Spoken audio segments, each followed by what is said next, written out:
Most of you know Garang John, who is one of the journalists who used to work for South Sudan Broadcasting Corporation, was recently arrested. He sort of disappeared. People didn't know what happened to him, but now we know he's under detention with the national security, South Sudan national security. One of the things that is scary with the national security is when they arrest someone, we don't usually know why people are arrested. Now we know that Garang's family is being prevented from seeing him. The excuse that is being used is that they have an investigation. So you arrest someone and then you now investigate, as opposed to investigate and then arrest someone if there's a ground for arresting someone. But this is the thing, we don't usually know why people are arrested. And then later on they create the accusations when people are already arrested. And then people are released and we don't usually know why people are arrested. It's really, really scary. And what is even scarier is that Garang used to be, and even now, he's very supportive of the government. He's very supportive of the government of President Kiir. He's supportive of any perspective SPLA, or most of the perspectives SPLA advances.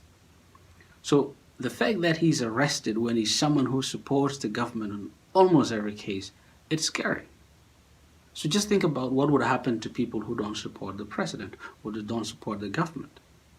It would be really, really dangerous for them. So it makes me think, is there some sort of a loyalty? Or is it, if you say anything, if you sort of veer away from the official narrative, then you are arrested, you become, a threat to the leadership. What makes Garang John a threat when everyone knows that he's supportive of the government? So the onus is on the national security or the government to tell us why he was arrested, because no one is arrested in South Sudan by the national security if they didn't say anything against the president. Unless there may be something that is cooked up by people who don't like him, and then that is used by the national security, because I don't think Garang is a threat to the national security or a threat to the president, but is being arrested. It is something that is really scary, because the national security is not accountable to anyone. And any entity that is not accountable to anyone is almost invisible. They can do anything and they are not accountable to anyone. They are not accountable to the parliament, they are not accountable to the executive, they are not accountable to the judiciary. They can do whatever they want.